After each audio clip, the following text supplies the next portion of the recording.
Hello student, how are you all doing? I hope all of you are doing well. Now we are studying social science book of class 8th and this is our new NCERT book and this book name is Exploring Society India and Beyond. In this book we are studying theme B, Tapestry of the Past. In this theme we are studying chapter number 3, The Rise of the Marathas. Among the merchants, the hat bearers like the Portuguese, the English, the Dutch, the French and the Danes also conduct trade. बहुत सारे merchants जो हैं हमारे देश के अंदर आए थे और वो लोग हैट वेयरर्स थे। वो अपने सिर के ऊपर जो है हैट पहनते थे, जैसे कि Portuguese, English, Britishers, the Dutch, the French, ये सारी कंपनीज आई थी और डेंस, ये सारी कंपनीज जो है हमारे भारत देश के अंदर जो है व्यापार करने के लिए आई थी। But they are not like other merchants, लेकिन ये जो कंपनीज आई थी हमारे देश के अंदर, Portuguese, English, Dutch, French, Danes, ये बाकी व्यापारियों की तरह नहीं थी। ये लोग चाहते थे कि हम जो है यहाँ पे आके बस जाएं और यहाँ पे आके इस एरिया को जो है पूरा अपने कब्जे में कर ले और अपना शासन चलाएं। They are fully intent on entering this land, increasing the territory and propagating the religion. जैसे कि मैंने आपको बताया, वो पूरी तरीके से जो है इस धरती पे आके बसना चाहते थे, अपने टेरिटरी को एक्सपेंड करना चाहते थे, बढ़ाना चाहते थे और अपने धर्म का प्रचार प्रसार करना चाहते थे। They are obstinate people and navy and gunpowder are their chief weapons. और ये लोग obstinate people थे बहुत ज़्यादा, और इनकी नेवी भी थी, नेवी की फोर्स थी इनके पास, गन पाउडर भी था और इनके पास जो है वेपन्स भी बहुत ज़्यादा थे। The traffic should be controlled and they should not be allowed to build strong buildings. इन लोगों को जो है हमारे देश के अंदर जो है रोका जाना चाहिए और इन लोगों को ये अनुमति नहीं मिलनी चाहिए कि कोई भी जो बिल्डिंग्स हैं वो हमारे देश के अंदर आके बनाए। इनको हमारे देश से जो है वो हटा देना चाहिए, निकाल देना चाहिए। And this quotation was written by Ramachandra Pant Amatya आनंद अन्या पात्रा 1750 के अंदर, चूंकि ये फाइनेंस मिनिस्टर थे किसके? शिवाजी के। ओके, अब जो फिगर 3.1 है इसमें हम देखने वाले हैं, ये पिक्चर शो की गई है, ये रायगढ़ फोर्ट की पिक्चर है, महाराष्ट्र के अंदर है Raigad fort with a grand entrance to the palace. और इसका जो पैलेस है इस पे बहुत शानदार एंट्रेंस है ये, जहाँ पे छत्रपति शिवाजी महाराज को क्राउन पहनाया गया था इन 1674 के अंदर। ओके, उन्हें राजगद्दी पे बिठाया गया था, marking the formal beginning of the Maratha empire. यहीं से क्या हुआ था, जो मराठा एम्पायर है उसकी शुरुआत हुई थी। Okay, the big questions, who were the Marathas, कौन थे? How did they manage to become the largest pan Indian power before the British took over? Britishers के आने से पहले जो है कैसे जो है वो अपनी इंडियन पावर को जो है एक्सटेंड कर रहे थे Marathas. Question number 2, what were some features of the governance? क्या विशेषताएं थी उनकी गवर्नेंस की? Question number 3, what impact did the Marathas empire leave in Indian history? क्या प्रभाव पड़ा है जो मराठा का जो साम्राज्य है उसके भारतीय इतिहास पर? तो ये सारे क्वेश्चंस जो हैं इन टॉपिक्स को जो है हम समझेंगे। First we will see this figure 3.2 हम लोग देख लेते हैं। सबसे पहले ये टाइमलाइन यहाँ पे गिवन है। 1630 में क्या हुआ था? बर्थ हुआ था शिवाजी जी का। उनके पिताजी का नाम था शाहजी और उनकी मदर का नाम था जीजाबाई। ओके, 1646 में क्या हुआ? शिवाजी जो है उन्होंने अपना रूल करना स्टार्ट कर दिया था 16 साल की उम्र में। ठीक है, 1657 में क्या हुआ? Foundation of Maratha navy. उन्होंने क्या किया? एक मराठा जो है नेवी की फोर्स जो है वो तैयार की, उसकी स्थापना की। 1666 को जब हम देखते हैं, इस ईयर में क्या इवेंट हुए थे? इम्प्रिजमेंट हुआ था, मतलब उनको जेल में डाल दिया था। And at escape from Agra, और फिर वो आगरा के अंदर में जब जेल में डाला था और फिर वो वहाँ से भाग गए थे, बच निकले थे। 1674 में क्या हुआ? छत्रपति शिवाजी कोरोनेशन एट रायगढ़, और छत्रपति शिवाजी जो है उनका राज्याभिषेक हुआ, उन्हें राजगद्दी पे बिठाया गया, वो भी रायगढ़ के अंदर, और रायगढ़ जो थी उनकी कैपिटल थी इनकी, शिवाजी की। 1680 में क्या हुआ? डेथ हो गई शिवाजी की। 1677 में जो है दक्षिणा दिग्विजय जो है इस वाले एरिया को उन्होंने क्या किया? तमिलनाडु कर्नाटका को जो है अपने कंट्रोल में कर लिया था। ये एरिया जो इन्होंने अपने कब्जे में कर लिया था। 1690 में क्या हुआ, 1690 में जो है 1680 से लेके जो 1690 तक जो है इसके बीच में एक इवेंट हुआ 1682 से लेके 1707 तक। इसमें क्या हुआ, मुगल मराठा वॉर्स हुए, मुगल्स और मराठा के बीच में बहुत सारे युद्ध हुए। ओके, अब हम पढ़ने वाले हु वर द मराठास, कौन थे। ओके ओके, मराठास कौन थे, इसको हम अच्छी तरीके से समझ लेते हैं अभी। Who are the Marathas? The Marathas are a group of people native to the Deccan Plateaus. Marathas वो लोग थे जो डेक्कन के निवासी थे, जो डेक्कन प्लेट्यू में रहते थे। मोर स्पेसिफिकली प्रेजेंट है महाराष्ट्र, और जो डेक्कन प्लेट्यू वाला एरिया है आज उसको महाराष्ट्र बोला जाता है। तो मैं आपको बना के दिखा देती हूँ। डेक्कन प्लेट्यू मैप पे कौन सा वाला एरिया होता है, ये वाला एरिया। ये वाला एरिया जो है वो डेक्कन प्लेट्यू माना जाता है, जो कि महाराष्ट्र आज की डेट में उसको महाराष्ट्र वाला एरिया बताया जाता है। Okay, they are identify with the language they speak Marathi. उनकी पहचान कैसे हुई थी, उनकी पहचान उनकी भाषा से हुई थी। जो वो भाषा बोलते थे वो कौन सी भाषा बोलते थे, मराठास मराठी भाषा बोलते थे। Which has had rich and continuous literary history since the 12th century. 12th century के दौरान आप देखेंगे उनकी लिटरेरी हिस्ट्री रही है, और वो बहुत ज़्यादा रिच थी, और बहुत ज़्यादा जो है ये लिटरेरी हिस्ट्री जो है ये चलती रही है 12th सेंचुरी तक। ओके, तो लिटरेरी हिस्ट्री का मीनिंग क्या होता है मैं आपको पहले अच्छे से एक्सप्लेन कर देती हूँ। लिटरेरी हिस्ट्री का मतलब होता है the historical development of writings in prose और poetry in a particular language.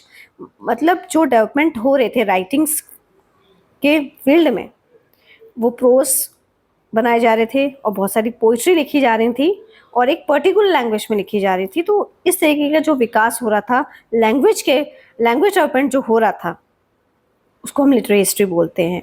ठीक है, जब भी किसी लैंग्वेज का डेवलपमेंट होता है तो उसको हम लिटरेरी हिस्ट्री बोलते हैं। ओके, उसमें क्या किया था, प्रोज और पोइट्री को लिखा जा रहा था।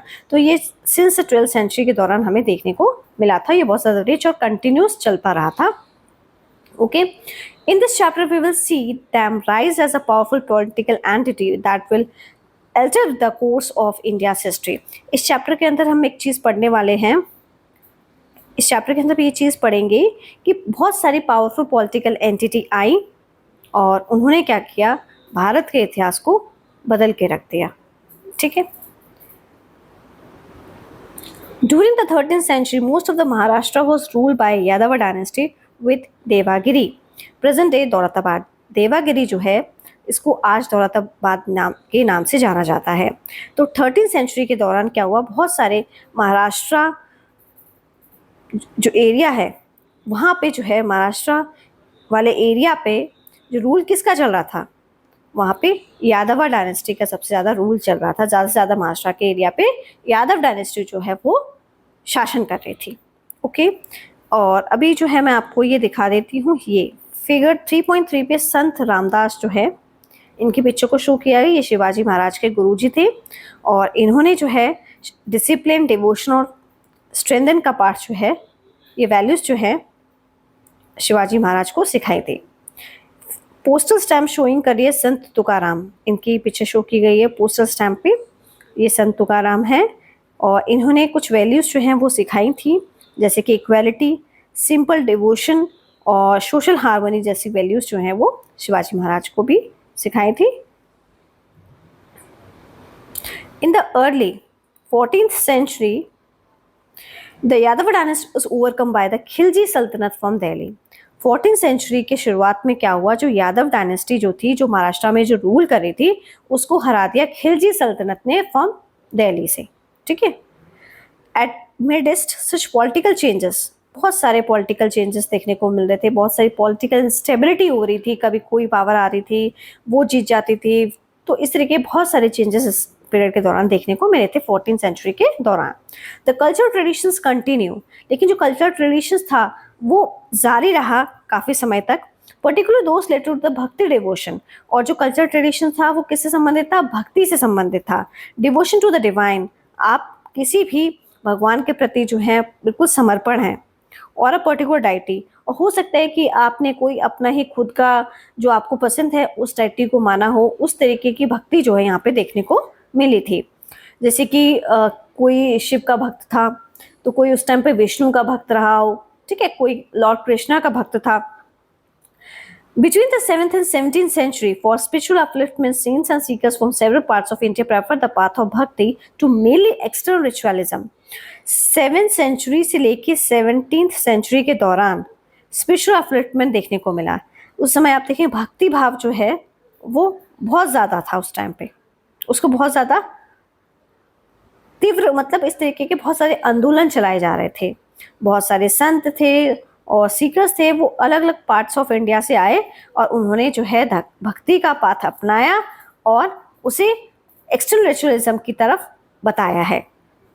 तो मैं आपको बता देती हूँ एक्सटर्नल रिचुअलिज्म क्या होता है। मतलब उस टाइम पे क्या होता है, जब स्पिरिचुअल अपलिफ्टमेंट हो रहा था, बहुत सारे साधु संत आए थे, सब लोग अपने अपने भगवान का जो है प्रचार प्रसार कर रहे थे, ठीक है। तो कोई किसी भगवान को मान रहा था, कोई किसी भगवान को मान रहा था, तो लोगों को इस तरीके से कनेक्ट किया जा रहा था उस टाइम पे। तो ये सब क्या था, एक्सटर्नल रिचुअलिज्म था। मतलब लोग जो थे वो पूरी तरीके से जो है वो भगवान के प्रति समर्पित नहीं थे, वो एक ढोंग कर रहे थे उस टाइम पे। वो दिल से जो है भगवान को नहीं मानते थे, लेकिन एक दिखावा भी बहुत ज्यादा उस टाइम पे चल रहा था। These saints coming from diverse section of society composed devotional songs and poetry in the languages of the masses. और ये जो साधु संत आए थे वो अलग अलग समाज के लोग थे, अलग अलग जगहों से आए थे। उन्होंने अपने खुद के जो है भजन और बहुत ज़्यादा कविताएं लिखी। जिस एरिया में वो जाते थे उसी लैंग्वेज में जो है वो अपनी कविताएं और भजन लिखते थे, जिससे कि जो वहाँ के जो पब्लिक है वो इस चीज़ को समझ सके, विच अलाउ द मैसेज। और उनकी जो टीचिंग्स हुआ करती थी वो भी उन्होंने क्या की, स्प्रेड की। और बहुत दूर दूर तक जो है उनकी जो टीचिंग्स हैं और उनके भजन्स हैं और जो पोइट्री है वो लोगों तक पहुंची थी पूरी दुनिया के अंदर। Let's explore, have you ever heard the term bhakti? क्या कभी आपने भक्ति शब्द सुना है? What does it mean to you? इसका मतलब आपके लिए क्या है? Choose a bhakti saint from any part of India and learn about their life. आप जो है कोई भी भक्ति सेंट जो है जिसको भी आप मानते हो, तो प्लीज़ उसका जो नेम है आप कमेंट सेक्शन में ज़रूर लिखिए नीचे। अगर आप इंडिया के किसी भी पार्ट के आप रहने वाले हो, तो जिस भी भक्ति सेंट को आप फॉलो करते हैं, उसके टीचिंग्स को या उसके लाइफस्टाइल को, उसके मैसेज को, तो प्लीज़ आप लोग मुझे जिस स्टेट से भी आप बिलोंग करते हैं उसके साथ जो है आप कमेंट सेक्शन में लिखे दीजिए। एंड मैसेज दे share, you can also find one of the poems और bhajans and share it with your classmates. तो आपको क्या करना है, जिस भी एरिया से आप लोग बिलोंग करते हैं या भक्ति सेंट को मानते हैं, तो ये तो मैंने आपको बताया, आप खुद बताएंगे। तो इसी तरीके से उन्होंने एक एक्टिविटी आपको क्लास में करने के लिए बोली है कि आप जिस भी एरिया से हैं तो आप अपने खुद की पोएम्स बता सकते हैं और उनकी कोई भजन सुना सकते हैं, ठीक है।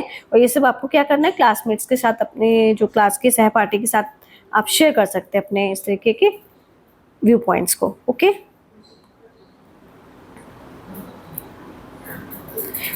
In Maharashtra, many saints like Daneshwar, Namdev, Tukaram, Ramdas gained popularity at this time. Maharashtra के अंदर क्या हुआ, इस टाइम पे बहुत सारे साधु संत आए, जैसे कि दानेश्वर हो गए, नामदेव हो गए, तुकाराम हो गए और रामदास हो गए। तुकाराम कौन थे? शिवाजी महाराज के गुरु थे। और संत रामदास भी थे। तो इन्होंने बहुत सारी वैल्यूज़ लोगों को दी, जैसे कि डिसिप्लिन, डिवोशन, स्ट्रेंथ, इक्वालिटी और सिंपल डिवोशन, सोशल हार्मोनी, ये सब वैल्यूज़ जो हैं लोगों तक पहुंचाई। Gain popularity at this time, इस टाइम पे ये लोग बहुत ज़्यादा फेमस हो गए थे। They help translate important text like the Upanishads and the Bhagavad Gita into Marathi. इस टाइम पे इन्होंने क्या किया, बहुत सारे टेक्स्ट हुआ करते थे, रिलीजियस टेक्स्ट, जैसे कि उपनिषद हो गया, भगवद गीता हो गया, इनको मराठी लैंग्वेज में जो है इनकी टीचिंग्स को ट्रांसलेट किया, उस भाषा में उसको कन्वर्ट किया संस्कृत से। Making their philosophy accessible to the people, जिससे कि जो इनकी टीचिंग्स है वो लोगों तक पहुंच सके। Some also focus on social organisation and political awareness, बहुत सारी जो है उस टाइम पे सोशल ऑर्गेनाइजेशन बन रही थी और लोगों को जो है राजनीति के बारे में भी बहुत ज़्यादा अवेयर किया जा रहा था। सिमिलर टू द सिख गुरु, जिस तरीके से सिखों के गुरु कर रहे थे। 10 हमारे सिख गुरु हैं जो हमने पढ़े हैं, और वो आप जो है हायर क्लासेस में पढ़ोगे तो उनकी तरह उन्होंने भी जो है, जो 6 गुरु थे, इस तरीके के सोशल ऑर्गेनाइजेशन और पॉलिटिकल अवेयरनेस जो है लोगों में फैलाने के लिए जो है इस तरीके की ऑर्गेनाइजेशन को फॉर्म किया गया था, जैसे कि सिखों के गुरुओं ने किया था। As a result the society acquire solid culture foundation, और ये नतीजा आया कि जो पूरे समाज में जो है एक कल्चरल की जो है एक नींव रखी गई, और which later help the Marathas to organise themselves into a political power. बाद में क्या हुआ, ये चीज़ जो है मराठों को बहुत ज़्यादा इन सब चीज़ों से हेल्प मिली, और उन्होंने भी जो है अपनी पॉलिटिकल पावर को जो है वो ऑर्गेनाइज किया। By the 17th century, some Maratha chiefs made early attempts at establishing sovereignty. 17th century के दौरान क्या हुआ, बहुत सारे मराठा के लीडर्स आए, उन्होंने बहुत ज़्यादा कोशिश की कि हम लोग जो है सॉवरेनिटी को जो है स्थापित कर सके। सॉवरेनिटी क्या मतलब होता है, अपनी खुद की जो है पावर हमारी होनी चाहिए, हमारा खुद के लॉज और रूल्स होने चाहिए, हम किसी के अधीन जो है होके काम नहीं करेंगे, किसी के कंट्रोल में नहीं हम वर्क करेंगे, हमको एक इंडिपेंडेंट जो है, हमको अपना खुद का जो है आप अपनी खुद की जो है इंडिपेंडेंट जो है हमें पावर चाहिए। Okay, but prove unsuccessful. फिर क्या हुआ, कुछ समय बाद क्या हुआ, ये चीज़ जो है जो उन्होंने सॉवरेनिटी को स्थापित करने की जो बात करी है वो क्या हो गई, कामयाब नहीं हुई। Until Shivaji rose to power and brought the Mughals together. फिर क्या हुआ, शिवाजी जो थे वो पावर आई, ठीक है, उनको पावर मिली, तो उन्होंने क्या किया, बहुत सारे मराठास को अपने साथ ले लिया। बट हु वॉज शिवाजी, अब जो है हम ये पढ़ेंगे कि शिवाजी कौन है। तो अभी जो है इसके अंदर हम ये समझने वाले हैं कि जो मराठा पावर्स थे उसकी नींव कैसे रखी गई और राइज कैसे हुआ शिवाजी का। Foundation of Maratha power and the rise of Shivaji. Okay, Shivaji जो थे वो बॉर्न हुए थे 1630 के अंदर the Bhonsle clan to Shahji and Jijabai. और वो किस क्लैन से संबंधित थे, शिवाजी किस क्लैन में पैदा हुए थे, भोंसले क्लैन में। उनके जो फादर थे उनका नाम था शाहजी, उनकी मम्मी का नाम था Jijabai. At the time Shahji sub the Deccan sultanate and was often away from his family. उस टाइम पे शाहजी जो थे वो डेक्कन सल्तनत में अपनी जॉब कर रहे थे, वो मिलिट्री ऑफिसर्स थे, वो बहुत ज़्यादा दूर रहते थे अपनी फैमिली से, मतलब वो अपने फैमिली के साथ नहीं रहते थे। कौन, शाहजी। शाहजी कौन थे, शिवाजी के फादर। ओके, वो मिलिट्री ऑफिसर थे डेक्कन में। Meanwhile in his jagir at Pune Shivaji grew up under the watchful eyes of Jijabai. ठीक है, क्या हुआ, जो शिवाजी जो थे उनके पिताजी की जो जागीर थी वो पुणे के अंदर थी। ठीक है, तो शिवाजी जो थे वो वहीं पे जो है मतलब कि उनका पालन पोषण हुआ, और उनकी माँ ने ही उन्हें जो है बड़ा किया और बहुत सारी उनके अंदर वैल्यूज़ लेके आई, जस्टिस, रिलेशनशिप। ठीक है, उनकी माँ ने ही उनको पूरा पाला पोसा। ठीक है, और भी बहुत सारे ट्रस्टेड ऑफिशियल थे, some trusted officials receiving values and good education. उनसे भी जो है उन्हें बहुत सारे वैल्यूज़ मिली हैं और एक अच्छी शिक्षा भी प्राप्त हुई थी। मतलब मेरा कहने का मतलब यहाँ पे ये है कि जो शिवाजी थे उनकी जो पूरी पेरेंटिंग जो की है वो उनकी मदर ने की है, बिकॉज हिज फादर जो थे वो सर्व कर रहे थे वो डेक्कन सल्तनत में, तो वो बहुत ज़्यादा दूर रहते थे, तो उनके पिताजी उनके साथ नहीं रह पाते थे, तो पूरी जो उनकी पेरेंटिंग है ना वो उनकी मदर जीजाबाई ने की है। At this time the Pune region was deeply affected by constant infighting between the Deccan sultans whom the Marathas served। अब देखिए इस टाइम पे क्या होता था, जो पुणे वाला रीजन था वो बहुत ज़्यादा प्रभावित था। ठीक है, और डेक्कन के जो सुल्तान हुआ करते थे और पूना रीजन जो था, उन दोनों के बीच में क्या होता था, आपस में लड़ाइयाँ होती रहती थी, which cause much hardship for the common people. और जिसके वजह से जो है वहाँ पे जो कॉमन पीपल रह रहे थे उनको भी बहुत सारी चुनौतियों को फेस करना पड़ता था। मैं आपको ये पिक्चर शो कर देती हूँ, ये फिगर है 3.5, इसमें पेंटिंग है शिवाजी की जो कि 1680s में बनाई गई थी और इसको ब्रिटिश म्यूजियम के अंदर रखा गया है। Okay, this is a picture of Shivaji and it was put in a British museum में इसको रखा गया है। When he was 16, जब शिवाजी 16 ईयर्स के थे, शिवाजी लॉन्च मिलिट्री कैंपेगन। तो शिवाजी ने क्या किया था, मिलिट्री कैंपेगन जो है वो लॉन्च किया था।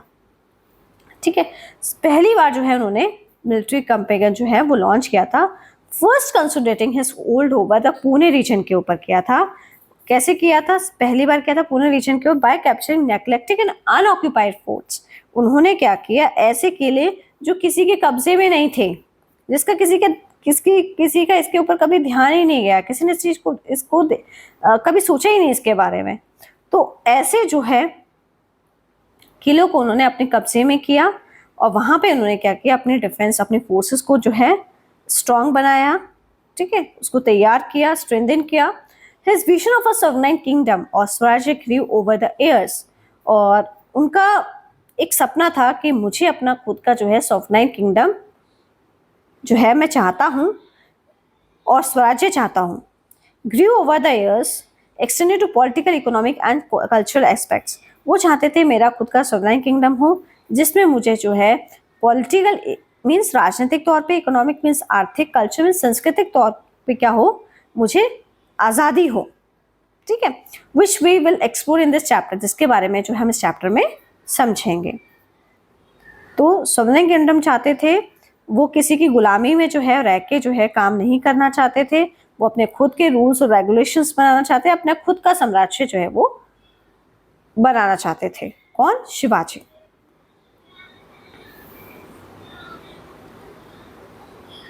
फिगर 3.6 में हम लोग देख लेते हैं, ये सिंधु दुर्ग फोर्ट है जो कि महाराष्ट्र गोवा बॉर्डर पे है। Is one of the several fortification build by the Marathas. ये एक तरीके का, यहाँ पे आप देखिए, ये क्या है, फोर्टिफिकेशन बनाया है किसने, मराठास ने, जिससे कि उसके जो किला है, जो उसका सिंधु दुर्ग फोर्ट है, वहाँ पे कोई एनिमीज आके जो है वो बाहर की पावर आके कोई अटैक ना करते, इसलिए उसने किलाबंदी कर दी है चारों तरफ से।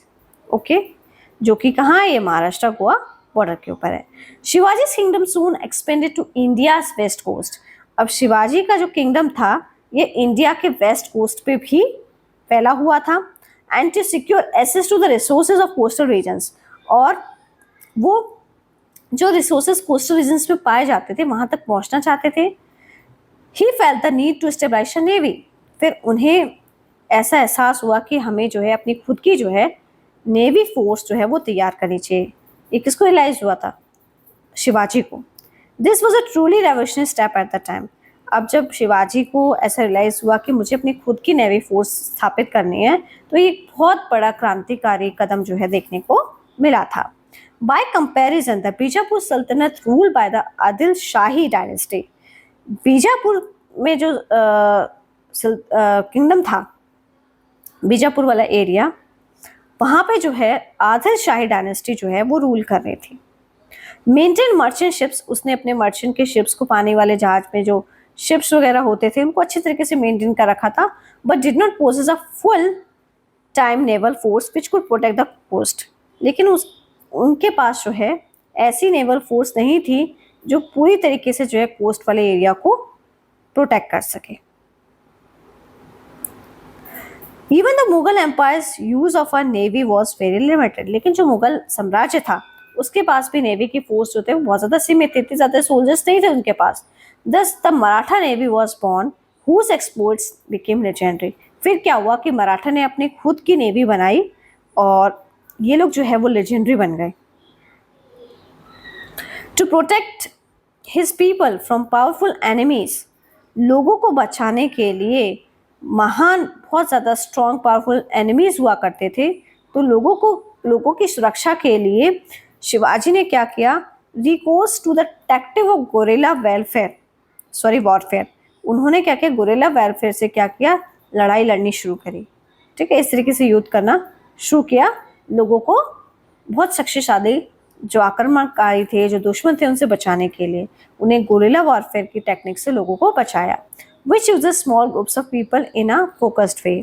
और गुरिल्ला वॉरफेयर क्या होता है, जिसमें कम लोग होते हैं और उन्हें की बहुत ज़्यादा स्पीड होती है और उनको बहुत ज़्यादा नॉलेज होती है पूरे इलाके की। और उन्होंने क्या किया, बड़ी आर्मी जो होती है उसको छुप चुपके से क्या करते हैं वो लोग, अटैक करते हैं। एक छोटे से एरिया में कहीं भी जाकर छिप जाते हैं और जो बिगर आर्मीज होती है उस पर छुप छुप कर वार करते हैं, तो उसको हरा दिया था। His successors soon invited the wrath of the Bijapur Sultanate, which sent a veteran general Afzal Khan to confront him. फिर क्या हुआ, जब वो वहाँ से इस तरीके से जो है गुरिल्ला वारफेयर की टेक्निक शिवाजी ने जब अपनाई, तो उसने क्या किया, जो अपना जो है बीजापुर सल्तनत ने जो है वो बहुत ज़्यादा भड़क गया। उसने क्या किया, वेटरन जनरल अफजल खान था, ये जनरल था जो कि बहुत ज़्यादा अनुभवी था। वेटरन मीन्स अनुभवी, अनुभव होता है ना उस व्यक्ति को, उसको काफ़ी लंबे समय से किसी चीज़ का उसको अनुभव होता है, उसे हम वेटरन बोलते हैं।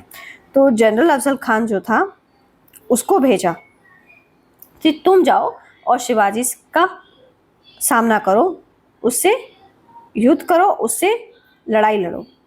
Shivaji and his advisers manage to foot of the Pratapgarh fort amid thick forest.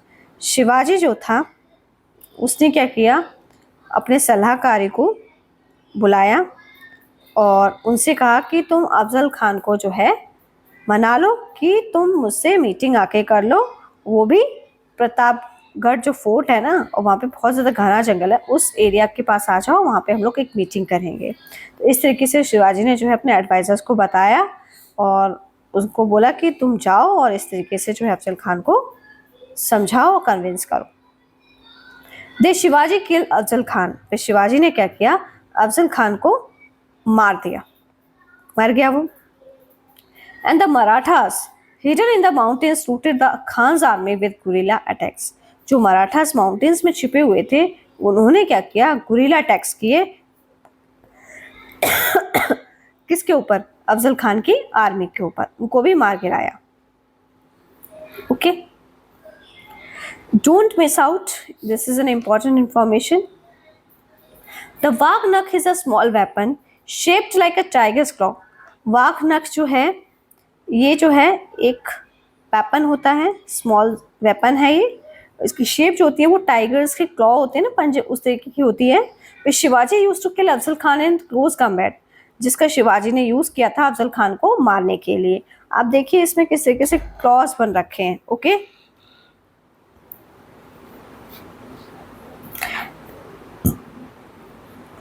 Soon afterwards, the Mughal nobleman Shaista Khan invaded Shivaji's territories with a big army for 3 years. फिर क्या हुआ, मुगल के जो नोबलमैन थे शाइस्ता खान, उन्होंने आक्रमण किया शिवाजी की टेरिटरीज के ऊपर और एक बहुत बड़ी आर्मी के साथ, जो कि 3 साल तक इस तरीके से जो है शाइस्ता खान जो है मुगल का नोबलमैन था, उसने उसको भेजा था। इस तरीके से वो शिवाजी की टेरिटरी पे, एरिया पे जो है लड़ाई लड़ रहा था। Shivaji raided Shaista Khan camp at night, finally with only a few soldiers. उसके बाद कुछ ही सोल्जर्स थे, ठीक है। तो क्या हुआ, शिवाजी ने क्या किया, जाके रेड मार दी शाइस्ता खान के कैंप पे, वो भी रात को जब वो सो गया था तब।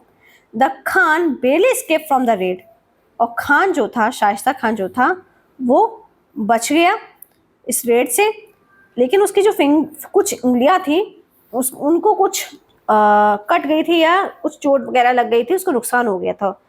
एंड प्रॉब्ली लेफ्ट महाराष्ट्र, फिर वो वहाँ से महाराष्ट्र से भाग के चला गया था छोड़ के।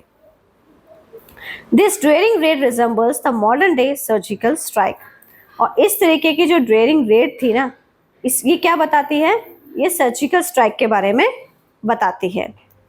और हमारे यहाँ भी जब पहलगांव अटैक हुआ था, तो पहलगांव जो अटैक हुआ था उस टाइम पे हमारे जो नरेंद्र मोदी जो हमारे प्राइम मिनिस्टर, उन्होंने भी बहुत कई जगहों पे क्या कराया था, सर्जिकल स्ट्राइक कराई थी। तो आप मुझे बता सकते हैं कमेंट सेक्शन में कि हमारे नरेंद्र मोदी ने किस किस एरिया पे सर्जिकल स्ट्राइक कराई थी। Okay, as a retaliatory actions for the 3-year long waves of attacks. अब बदले की भावना से क्या हुआ, तो मुगल नोबलमैन था शाइस्ता खान, वो क्या, उसने क्या किया था, 3 साल तक क्या करता था, उसने क्या किया, 3 साल तक जो है वो जो शाइस्ता शिवाजी की जो टेरिटरी थी वहाँ पे वो अटैक करता रहता था 3 साल तक। उस तरीके से उसने इस तरीके से काम किया था। तो बदले की भावना को सोचते हुए कि बदला, शिवाजी ने भी क्या किया, उसने भी सोचा मुझे भी इससे बदला लेना है, तो शिवाजी ने क्या किया, सूरत पे अटैक किया। ये जो था वेल्दी पोर्ट सिटी होती थी मुगल एम्पायर की, जो कि आज गुजरात के अंदर है। There he obtain immense treasure worth almost 1 crore rupees. यहाँ से उन्हें जो है बहुत ज्यादा पैसा मिला था, ज्यादा लगभग जो पैसा होगा वो 1 करोड़ रुपया होगा। And extremely large some for the time, और ये बहुत ज्यादा मात्रा में जो है पैसा पहली बार इतना मतलब मिला था। However he was careful not to attack religious places. वो बहुत ज्यादा सतर्क था कि जो भी धार्मिक जगहें होंगी वहां पे वो किसी भी तरीके के हमले नहीं करेगा, क्योंकि जो शिवाजी था ही रिस्पेक्ट ऑल द रिलीजन्स। ठीक है, वो सभी धर्म के जगहों की और धर्म के लोगों की रिस्पेक्ट करता था। And even spare the house of Mohandas Parekh जो थे, वो एक चैरिटेबल मैन थे, तो उनका जो घर था उस पर भी उसने अटैक नहीं किया था, उसको छोड़ दिया था। ही सेक्ट सूरत अगेन आफ्टर फ्यू ईयर्स। फिर उसने क्या किया, सूरत पे फिर दोबारा उसने कुछ सालों बाद फिर से आक्रमण किया। These events became so famous, और ये इवेंट्स इतना प्रसिद्ध हो गया था that they appear in London gadget an English newspaper of the time. तो उस टाइम पे जो है लंदन गैजेट एक इंग्लिश न्यूज़पेपर हुआ करता था, तो वहाँ उसमें भी जो है इस तरीके की जो है शिवाजी के बारे में जो है वो खबरें छपने लग गई थी। Which convey how Shivaji rode to all European diplomatic agents in Surat. फिर शिवाजी ने क्या किया, जितने भी यूरोपियन डिप्लोमेटिक एजेंट्स थे सूरत के अंदर, उनके लिए कुछ लिखा demanding immediate presence of money. और उन्होंने जो यूरोपियन डिप्लोमेटिक एजेंट्स थे सूरत के अंदर, उनसे पैसा मांगना शुरू कर दिया कि तुम मुझे पैसा दे दो। Fehling which he would return and rule that city. अगर तुम मुझे पैसा नहीं दे पाओगे तो उसके बदले मैं क्या करूंगा, तुम्हारा जो शहर है वो बिल्कुल तबाह कर दूंगा। इस तरीके का किसने बोला था, ये बोला था शिवाजी ने। The sacking of Surat was a great insult to the might and prestige of the Mughal empire. जब इस तरीके का आक्रमण किया था, हमला किया था सूरत पे शिवाजी ने, तो मुगल जो एम्पायर थे उसकी बहुत बड़ी बेइज्जती हो रही थी। उसकी जो पावर और प्रेस्टीज की बहुत बड़ी मुगल साम्राज्य की क्या हो रही थी, बेइज्जती हो रही थी। Therefore औरंगजेब सेंट जय सिंह ए डिस्टिंग्विश्ड राजपूत जनरल। फिर औरंगजेब ने क्या किया, जय सिंह को भेजा जो कि राजपूत जनरल था। उसको बोला कि तू डिफीट शिवाजी, तुम शिवाजी को हरा के आओ। Against him Shivaji had to concede defeat at Purandar fort. फिर दोबारा से शिवाजी को बोला गया कि तुम कंसीड डिफीट करो पुरंदर फोर्ट पे, जो कि पुणे पे था। एंटर इनटू ट्रीटी, और बोला तुम एक ट्रीटी हमसे साइन कर लो। ठीक है, he had to give up a sizeable part of his kingdom. और उसको बोला गया कि तुम मुझे जो है इतना पार्ट जो है अपने किंगडम का तुम्हें देना पड़ेगा। जो उन्होंने ट्रीटीज हुई थी जय सिंह के बीच में और शिवाजी के बीच में, और उनका बेटा था संभाजी, उसको बोला गया कि तुम जो है मुगल सर्विस में जो है इसको, ये हमारे लिए जो है कुछ सेवा जो है वो अपनी जो कुछ सर्विस जो है वो मुगल एम्पायर में उसको करनी पड़ेगी, तुम अपने बेटों को हमको दोगे। इस तरीके की जो है वहाँ पे एक ट्रीटी में इस तरीके की बातें बोली गई थी। Shivaji was persuaded by Jai Singh to visit the Mughal court. Shivaji को जो है परसुएड किया गया था जय सिंह ने, जब वो दरबार में जा रहा था, मुगल के दरबार में जो कि आगरा के अंदर था। Where he was made to stand before Aurangzeb, वहाँ पे जो है औरंगजेब के आगे उसको खड़ा भी किया गया। एंड अ मुगल जनरल, एक मुगल जनरल था जो कि जय सिंह था, whom he had defeated earlier, जिसको हरा दिया गया। Incensed at this insult Shivaji storm out of the court. जब ये सब चीज़ें उसने शिवाजी ने देखी तो वो भी बहुत बौखला गए थे दरबार में। Following which Aurangzeb put him under arrest, तो फिर औरंगजेब ने उनको क्या किया था, जेल में बंद कर दिया था। और फिर उस पर निगरानी भी बहुत ज़्यादा करी थी कि जो भी ये क्या कर रहा है, उसमें पूरी निगरानी की जा रही थी शिवाजी के ऊपर। To escape the Shivaji devise a strategy, तो शिवाजी ने अपने आप को यहाँ से निकालने के लिए, यहाँ से बचने के लिए उन्होंने जो है स्ट्रैटेजी अपनाई, एक रणनीति बनाई उन्होंने। He started distributing gifts to the holy man and Mughal general.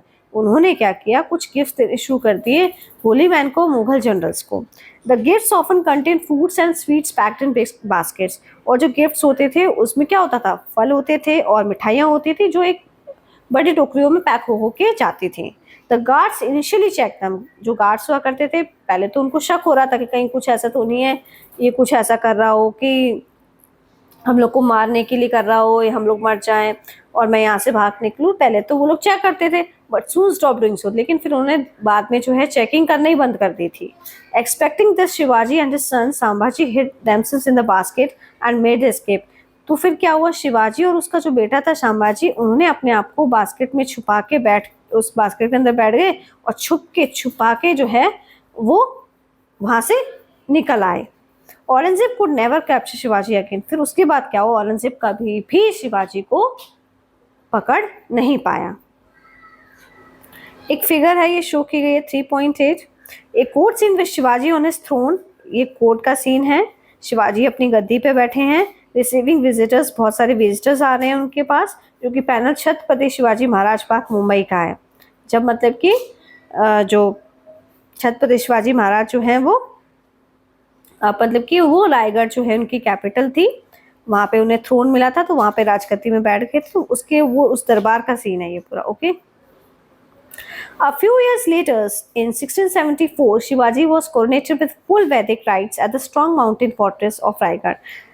कुछ सालों बाद क्या हुआ, शिवाजी जो थे 1674 में उनको कोरोनेटेड किया गया, उनको राजगद्दी दी गई, उन्हें राज सिंहासन पे बिठाया गया, जो कि रायगढ़ के अंदर है था, एक फोर्ट था वहाँ पे, और उनका बहुत अच्छे तरीके से जो राज्याभिषेक भी किया गया था, बहुत सारे मंत्र जाप किए गए थे. His formal title after the coronation was Shri Raja Shiva Chhatrapati. उसके बाद जो है इनको एक टाइटल दिया गया था राज्याभिषेक के टाइम पे, Shri Raja Shiva Chhatrapati. And like some past rulers, इस पास्ट में भी इस तरीके के बहुत सारे रूलर्स रहे हैं. He started his own era. अब जो है यहाँ से जो है उसका खुद का जो है अपना एम्पायर बिल्ड हो जाता है, उसका जो है शासन जो है वो चलना, उसका शासन जो है वो स्टार्ट हो जाता है. ठीक है. राज्याभिषेक हुआ था यहाँ पे, मतलब ये चीज़ हो जाती है, राज्याभिषेक हो जाता है, तो मतलब अब जो छत्रपति शिवाजी जो है वो किसी के अंडर जो है कोई रूल्स और रेगुलेशन फॉलो नहीं करने हैं, वो किसी के अंडर काम नहीं कर रहा है. उसे जो है उसने क्या कर लिया, अपने इंडिपेंडेंट पावर को अचीव कर लिया यहाँ पे आके रायगढ़ फोर्ट पे. ठीक है. जब उसे राज्याभिषेक उसका हो जाता है तो उसने सॉवरेनिटी जो है वो स्टेबलाइज कर लेता है यहाँ पे आके. पहले तो वो अनसक्सेसफुल हो जाता है, लेकिन अब जो है वो यहाँ पे वो सक्सेसफुल हो जाता है, तो उसको बहुत ज़्यादा पावर मिल जाती है, उसका पूरा कंट्रोल हो जाता है, सभी रूल्स और रेगुलेशन जो है वो उनके खुद के बनने शुरू हो जाते हैं.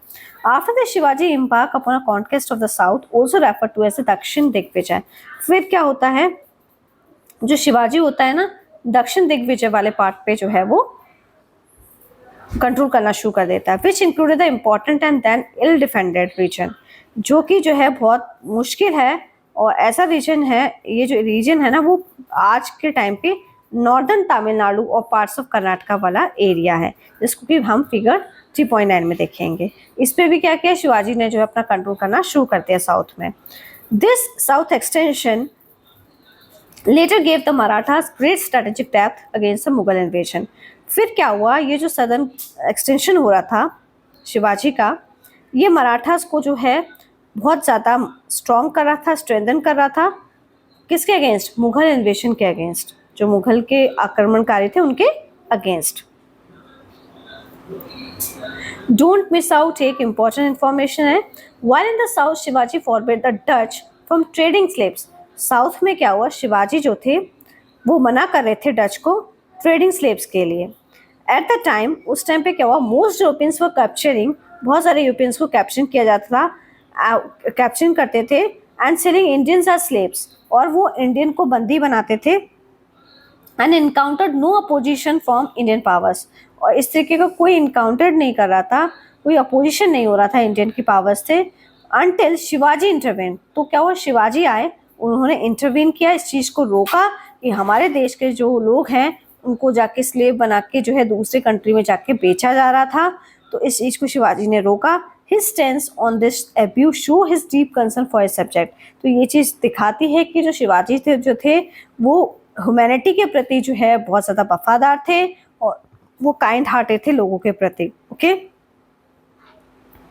ये जो है शिवाजी जो है उनका पूरा इसमें ये दिखाया गया है कि शिवाजी जो है उनका मराठा जो एम्पायर था वो कहाँ कहाँ एक्सटेंड था, किस किस एरिया में था. मुंबई हो गया, पुणे, रायगढ़, प्रतापगढ़, दाभोल, रायपुर, कोल्हापुर, मालवान, बेंगलुरु, सिंधुदुर्ग, विजयदुर्ग। तो ये सारे जो हैं एरिया उनके कंट्रोल में थे। और ये वाला वेल्लोर साउथ में, गिंगी, ये ठीक है, ये सारा एरिया जो है ये टेरिटरी जो थी अंडर शिवाजी महाराज थी। ओके, और इसमें ये भी दिखाया कौन सी टेरिटरी जो थी वो एक फौजी के अंडर थी। फॉरेन पावर कौन सी थी, ये येलो वाला पार्ट जो है फॉरेन पावर का है। हिल फोर्ट कहाँ कहाँ थे उनको भी बताया गया है, ठीक है, जो कि पर्पल कलर से हैं, ये पर्पल कलर से शो कर रखा है, यहाँ पे भी शो कर रखा है। तो इसमें बताया कि हिल फोर्ट कहाँ थे, कोस्टल फोर्ट कहाँ है, लैंड फोर्ट कहाँ है, सिटी कहाँ है, पोर्ट कहाँ है, रिवर कौन कौन सी है। तो इस पूरे मैप को जो है इन्होंने इस लेजेंड की हेल्प से पूरा एक्सप्लेन किया है। Okay, A fever claim Shivaji's life when he was 50। जब शिवाजी जो थे 50 ईयर्स के थे तब उन्हें बुखार आया था। He was a master strategist, वो मास्टर स्ट्रैटेजिस्ट थे, बहुत अच्छी प्लानिंग करते थे, and a true visionary. And within his lifetime, his exports had become legendary across India and beyond. The Europeans compare him with ancient generals like Alexander. Europeans ने क्या किया, उनको ancient general जैसे कि Alexander था उनके साथ उनकी तुलना की। एंड द बुंदेला प्रिंस जो थे छत्रसल, वो भी बहुत ज़्यादा प्रभावित थे शिवाजी के स्ट्रगल थे, जो उन्होंने बहुत ज़्यादा स्ट्रगल किया था अगेंस्ट द मुगल्स के against. That he manage to create an independent kingdom of Bundelkhand. फिर जाके जो है उन्होंने अपना इंडिपेंडेंट किंगडम जो है बुंदेलखंड को स्थापित किया था, और उसको डिवाइड किया गया है। आज भी अगर हम देखते हैं वो बुंदेलखंड वाला जो एरिया है उत्तर प्रदेश और मध्य प्रदेश में डिवाइडेड है। The famous Hindi poet Bhushan specifically came to Maharashtra. फिर क्या हुआ, हिंदी पोएट थे भूषण जी, वो महाराष्ट्र आए और वो स्पेशली जो थे वो शिवाजी से मिलने के लिए आए थे। And composed poem in his praise, और उन्होंने उनकी तारीफ में, शिवाजी की तारीफ करते हुए जो है बहुत सारी कविताएं लिखी। Some of which remain famous to this day. और आज भी जो है बहुत सारी कविताएं जो हैं आज भी लोग जो हैं उनको सुनाते हैं और उन्हें याद करते हैं। किनको, छत्रपति शिवाजी महाराज को। ओके, अब जो है इस वीडियो को जो है हम यहीं पे जो है